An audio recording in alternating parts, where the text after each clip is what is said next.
तो इससे previous video हमने ये देखा जब कि हमारा ऑब्जेक्ट जो है कॉम्प्लेक्स हो जाए तो हम कैसे एरे लिस्ट में एलिमेंट को सॉर्टिंग करेंगे ये देखने की कोशिश कर रहे थे। यहाँ तक हमने कोडिंग कर लिया था, अब हम एक्चुअल कोडिंग करने जा रहे हैं कि जब ऑब्जेक्ट हमारा अगर कॉम्प्लेक्स हो जाए इस तरह से तो उसको कैसे सॉर्टिंग करनी। तो प्रूफ हम एक बार फिर से आपको अगेंस्ट बताता हूँ। यहाँ पर सिंपली मैंने क्लास स्टूडेंट क्रिएट किया और इसके अंदर मैंने 3 वेरिएबल डिक्लेयर किया है, नेम, रोल नंबर, मार्क्स, और इसी स्टूडेंट इसका मैंने एक पैरामीटराइज कंस्ट्रक्टर क्रिएट कर दिया और यहाँ से गेटर सेटर मेथड को मैंने क्रिएट कर दिया है। इस स्टूडेंट क्लास में हमने इतना काम किया है बेसिकली। और यहाँ से हम टेस्ट क्लास में स्टूडेंट क्लास के 3 ऑब्जेक्ट को क्रिएट किए हैं और इस तीनों ऑब्जेक्ट को हमने एरे लिस्ट में सिंपली ऐड कर दिए हैं। और यहाँ से हम चाह रहे थे कि कलेक्शन डॉट सॉर्ट डॉट से हेल्प से मैं इसको सॉर्टिंग करना चाह रहा था, लेकिन जैसे हम सॉर्टिंग करते हैं तो यहाँ पर हमें एक एरर आ जाता है। वो एरर क्या है मैं अगेन आपको फिर दिखाना चाहूँगा। जैसे हमने प्रोग्राम को एग्जीक्यूट किया और इसको मैं लार्ज साइज करता हूँ तो यहाँ पर सिंपली देखिए Java dot lang dot class cast exception आ रहा है। बेसिकली क्या है, जो स्टूडेंट क्लास है इसको ये कन्वर्ट नहीं कर पा रहा है कंपेरेबल में। ओके, तो हमें इसको सॉर्टिंग करना है, तो हम कैसे करेंगे तो इसके बारे में आपको बताता हूँ। सबसे पहले इसके लिए क्या करना है, इंटरफेस होता है कंपेरेबल, उस इंटरफेस को हम इस स्टूडेंट क्लास में इंप्लीमेंट कर देंगे। ओके, तो इंप्लीमेंट करने के लिए सिंपली हम इंप्लीमेंट कीवर्ड लिखेंगे और यहाँ से लिखेंगे कंपेरेबल। अब एक कंपेरेबल बेसिकली है क्या, एक इंटरफेस है। तो इसकी सबसे पहले हम आपको दिखाते हैं बेसिकली ये इंटरफेस किस टाइप का है।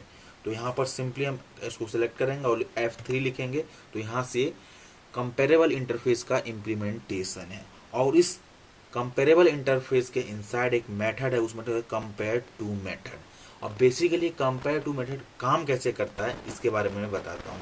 इस इंटरफेस के अंदर एक मेथड है कंपेयर टू मेथड और ये इसे क्या काम करता है इसके बारे में पूरे डॉक्यूमेंटेशन में यहाँ पर लिख कर दे रखा है। तो मैं आपको यहाँ पर नॉर्मल टर्म में समझाता हूँ कि मान चलिए यहाँ पर कोई 2 ऑब्जेक्ट है, ठीक है। तो यहाँ पर एडिट हुआ नहीं, तो मैं यहाँ पर आपको दिखाता हूँ, सबसे बेस्ट तरीका रहेगा। ओके, मान चलिए यहाँ पर स्पेस यहाँ से जनरेट करता हूँ कि 2 ऑब्जेक्ट है बेसिकली। ओके, 2 ऑब्जेक्ट है बेसिकली, OBJ O1 है, ये O1 ऑब्जेक्ट है और इसकी वैल्यू 12 दे रखा है और यहाँ से O2 दे रखा है, एक ऑब्जेक्ट दे रखा है बेसिकली, और इसकी वैल्यू दे रखा है 10। अगर इन दोनों के बीच में अगर आप कंपेरिजन कराओगे, सपोज ऐसे O1 सिंपली यहाँ से लिखो O1 ग्रेटर देन O2, अगर ये वैल्यू कंडीशन ट्रू है तो ये सिंपली रिटर्न करेगा। यहाँ देखिए O1 का वैल्यू कितना है, OBJ सबसे बेटर लिखे जिससे काफ़ी अंडरस्टैंडेबिलिटी है। ओके, और इसको भी मान के यहाँ चलिए OBJ और यहाँ से इसको भी करते हैं OBJ। अगर यहाँ से OBJ1 greater than to OBJ2 है तो ये सिंपली जो रिटर्न करेगा ना ये वैल्यू 1 रिटर्न कर देगा। अगर ये लेस देन रहेगा, सिंपली यहाँ पे अगर ये लेस देन रहेगा ना, अगर ये लेस देन रहेगा तो सिंपली यहाँ से रिटर्न क्या कर देगा, हमको माइनस वैल्यू रिटर्न करता है। ओके,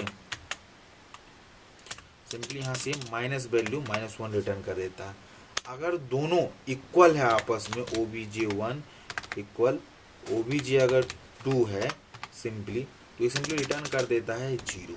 ये ऐसे कंपैरिजन कराता है। अगर 2 ऑब्जेक्ट है उन दोनों ऑब्जेक्ट को लेगा और उसको कंपैरिजन कराएगा।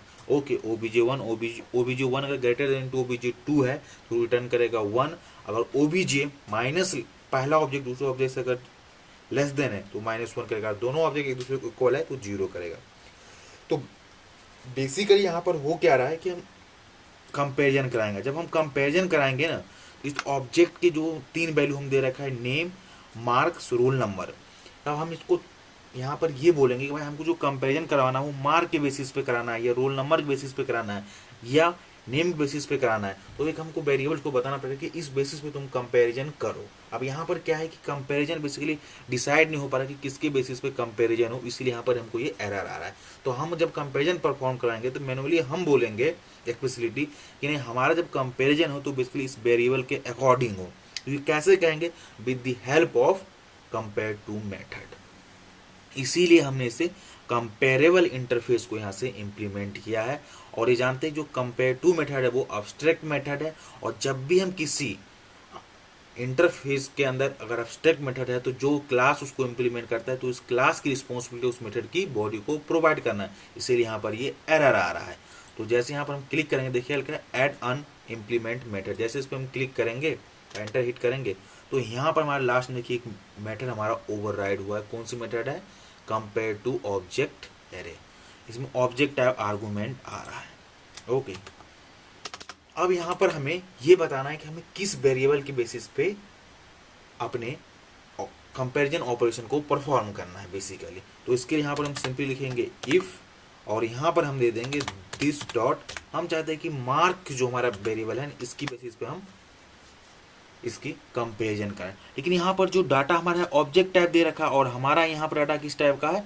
स्टूडेंट टाइप का है। तो यहाँ पर हम क्या करेंगे? डाउन कास्टिंग करेंगे। डाउन कास्टिंग इसलिए क्या होता है कि अपर ऑब्जेक्ट को लोअर लेवल में कमी करेंगे, और यहाँ पर हमारा ऑब्जेक्ट किस टाइप का? ऑब्जेक्ट टाइप का है, जबकि हमारे पास क्या है? इसका स्टूडेंट पास है।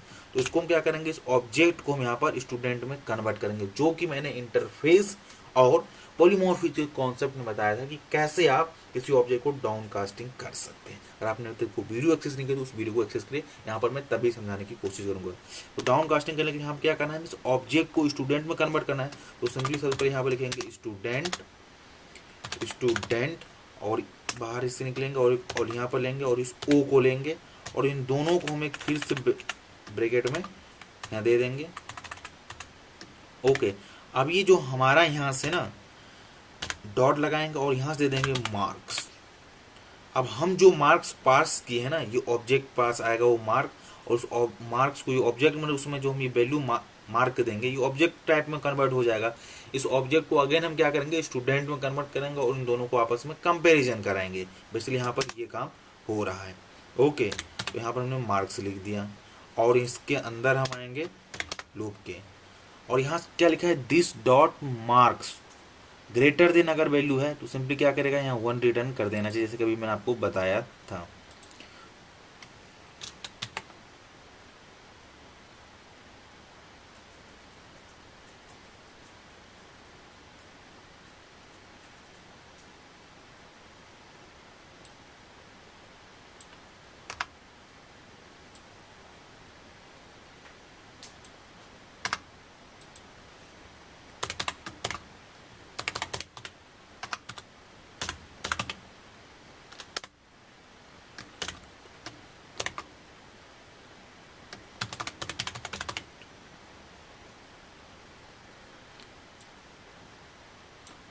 तो मैं एक बार और समझाता हूँ कैसे हम इस कंडीशन को लिखेंगे। इसके लिए फिर अगेन हम यहाँ पर लिखेंगे इफ, और यहाँ पर सिंपली देंगे दिस डॉट मार्क्स। जो हम चाहते जो हमारा कंपेरिजन हैपन हो ना वो मार्क के बेसिस पे, उसके अकॉर्डिंग हमारा ऑर्डर डिसाइड हो।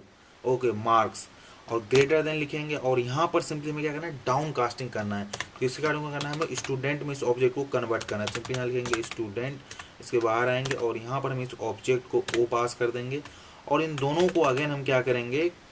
वेरिएबल के ब्रैकेट के अंदर इन दोनों को रखेंगे और डॉट लिख के यहाँ पर अगेन हम जो हम बाहर ना लिख कर सिंपली यहाँ पे लिखेंगे और लिख देंगे यहाँ पे सिंपली डॉट मार्क्स दे देंगे। तो ये हमारा यहाँ से बेसिकली कंपैरिजन होगा, और यहाँ से हम रिटर्न कर देंगे ग्रेटर देन सिंबल लिखा है, इसमें हमको ये रिटर्न क्या करेगा? 1 करेगा। अगर ये फर्स्ट ऑब्जेक्ट जो है सेकंड ऑब्जेक्ट से अगर ग्रेटर देन है तो हमें सिंपली ये रिटर्न क्या करना चाहिए?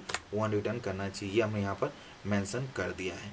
और एक हम दूसरा कंडीशन ये लिखते हैं, एल्स के अंदर लिखते हैं, और सिंपली इसमें भी हम क्या करेंगे? इसी पार्ट को यहाँ से कॉपी करेंगे। ओके, और जहाँ पर हमारा एक ग्रेटर देन है यहाँ पर सिंपली हम लेस दे देंगे। अगर ये ऑब्जेक्ट लेस देन है तो सिंपली हमें रिटर्न क्या कर दें? -1 रिटर्न कर दें। ओके, और हम एक यहाँ से एल्स पार्ट लेते हैं और जिसमें हम सिंपली क्या करेंगे? रिटर्न करा देंगे 0। अगर दोनों आपस में अगर इक्वल है तो सिंपली रिटर्न क्या करना चाहिए? 0, जो कि मैंने अभी तुरंत आपको बताया था। यहाँ से क्या करना चाहिए? 0 को रिटर्न कर देना चाहिए। तो ये हमारा ओवरऑल इसकी पर्सपेक्टिव था। अब बेसिकली यहाँ क्या होगा? पहले ऑब्जेक्ट कंपेरिजन होगा दूसरे ऑब्जेक्ट से। ओके, अगर ये पहला ऑब्जेक्ट दूसरे ऑब्जेक्ट से ग्रेटर देन तो सिंपली ये 1 रिटर्न कर देगा। ओके, अगर पहला ऑब्जेक्ट दूसरे ऑब्जेक्ट से ग्रेटर देन नहीं है तो सिंपली ये -1 रिटर्न करेगा। अगर दोनों आपस में इक्वल है तो सिंपली क्या रिटर्न करेगा? 0 रिटर्न करेगा। इतना हमें बस काम करना है, तो हमारा जो कंपैरिजन था वो असेंडिंग ऑर्डर में सिंपली हो जाएगा। अब हमें कोई भी कहीं भी कोडिंग में चेंजमेंट नहीं करना, बस हमें स्टूडेंट की क्लास में सिंपली चेंजिंग क्या किए हैं, एक इम्प्लीमेंट किए हैं कंपेरेबल इंटरफेस। इसके अंदर एक मेथड है कंपेयर टू मेथड, और इस मेथड की हेल्प से हम ये ऑपरेशन को परफॉर्म कर रहे हैं। बेसिकली हमारा ये ओवरऑल यहाँ पर पर्सपेक्टिव था।